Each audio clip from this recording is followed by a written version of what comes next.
Hi, welcome to Hog Heaven Homestead. My name is Sandy, and my husband and I are hog farmers, as the name implies. So we sell a lot of pork, and we sell halves and wholes to customers. And I always tell them to ask the butcher for the fat. There's different types of fat on a pig, and then I get a lot of questions about it. How do you render the fat? What do you use it for? Things like that. So the fat is extremely beneficial.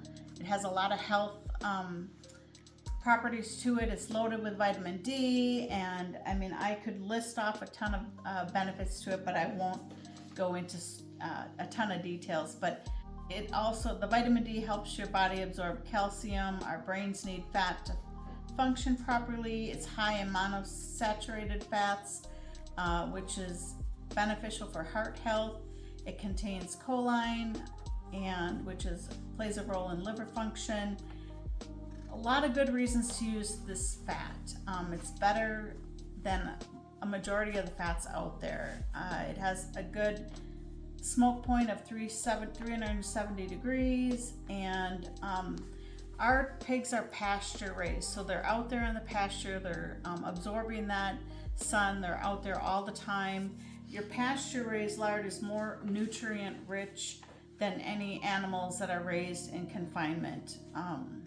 So pasture-raised and minimally processed lard is considered the best choice. So I minimally process this lard, and what I mean by that is, I mean, some people will cook it on a stove in a heavy pot and cook it all day long, melt it all day long. The longer you're cooking that lard, the more nutrients are getting burned out and just dissipating from that lard. So you don't, in my opinion, want to cook it like that. I cook it in a roaster oven like this.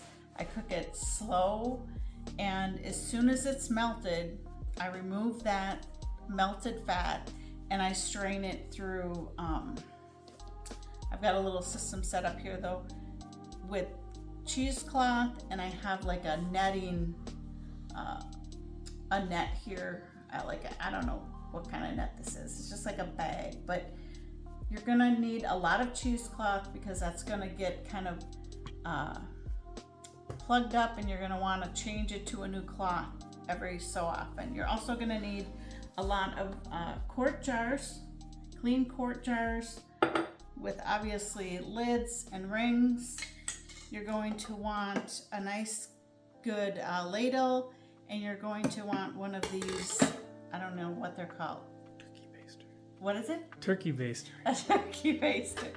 You're going to want a turkey baster to suck the fat out of there. So those are the items that you're going to need. And this is what the fat is going to look like when you get it from the butcher. You'll see that there's little bits of meat in the fat. So that's the whole point of this, is melting it down to remove those bits of meat and any impurities in there, and then we will get it in a form that we can store and use later. So in this pot I currently have about 9 pounds of fat, and I'm going to get this one in there, and I'm just slowly melting it. And what I like about using a roaster like this is the melted fat will kind of accumulate eventually in the corners, and it's really easy to suction out. And as I said, as soon as it's melted, I get it out of there because I don't want it cooking any longer than it needs to be, because then the nutrients just kind of dissipate from the fat. So I'm going to get this one in here, and as soon as it gets melted down a little bit more, I'll show you what that looks like. Okay, so it's been a little bit. I've already gotten a little of this out. I've been straining it, and if you can see here, anyway, this is what it looks like. This is what it's gonna look like when it's all done. It's nice and white, and this was in the refrigerator, so it's cold. But and I was just gonna show you, you can make soap with this too, with the lard, and I can share a recipe for that later on. You can see that it's kind of accumulating in the corners, so it's really easy to just take your turkey baster and pull that out and then strain it just seems easiest to just go to each of the 4 corners or wherever you see that it's accumulated, and just grab that and pull it out. You can also use this lard once it's rendered.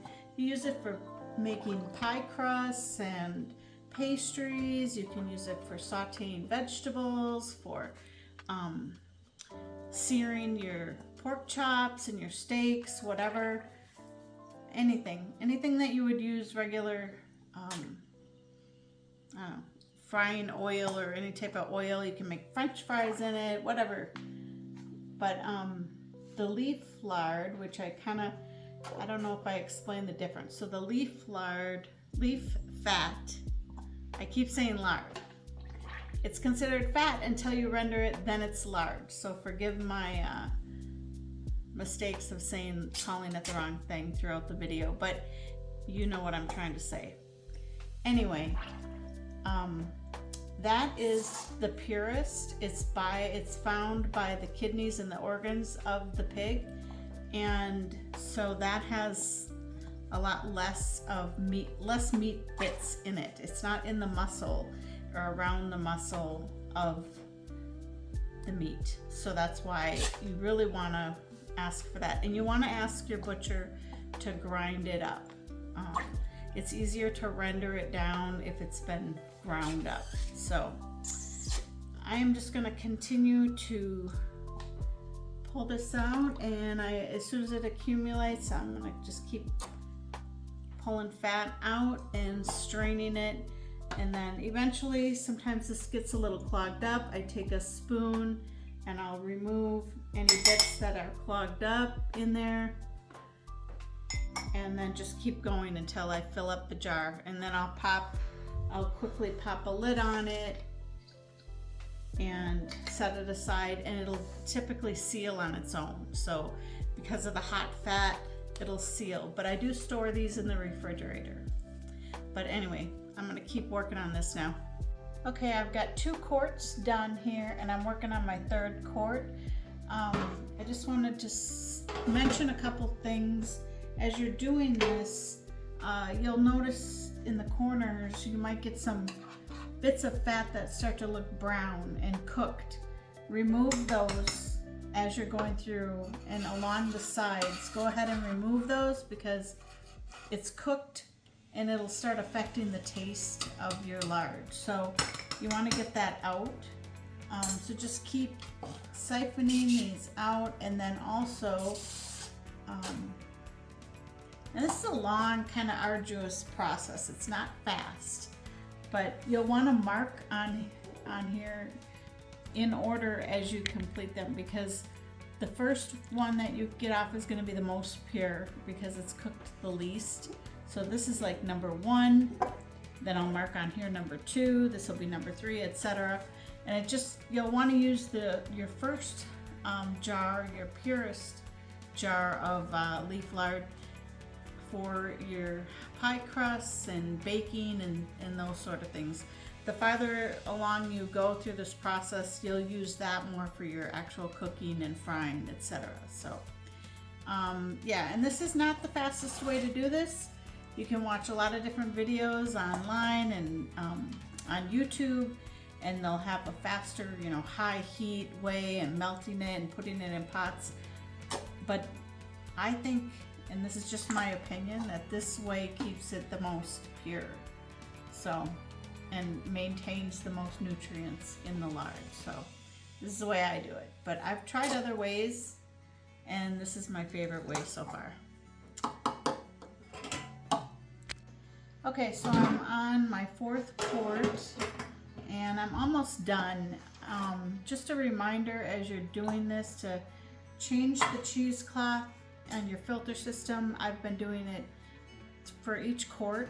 And then also, you're gonna get little bits of fat in here. Make sure that you're scooping those out and discarding those, because as you're putting that hot oil over them, it's gonna cook it and it's gonna flavor your oil. There's no smell at all to this right now.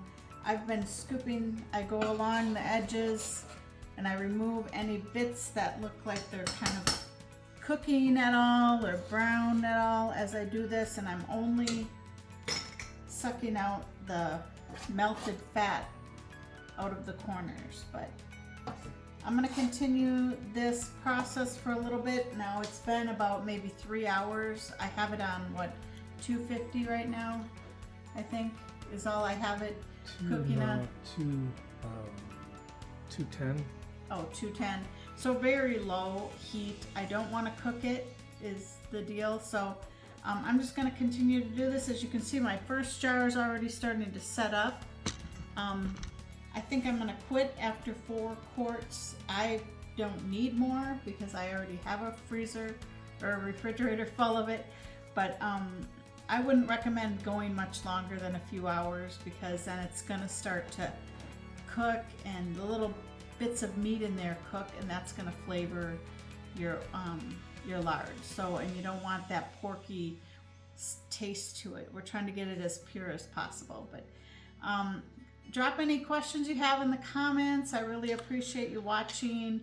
Let me know what, if this was helpful or not. And like I said, this is my way. It doesn't mean it's the only way to render lard, but it's something that I found that works really well for me. So I thought I would share. Thanks for now. Bye.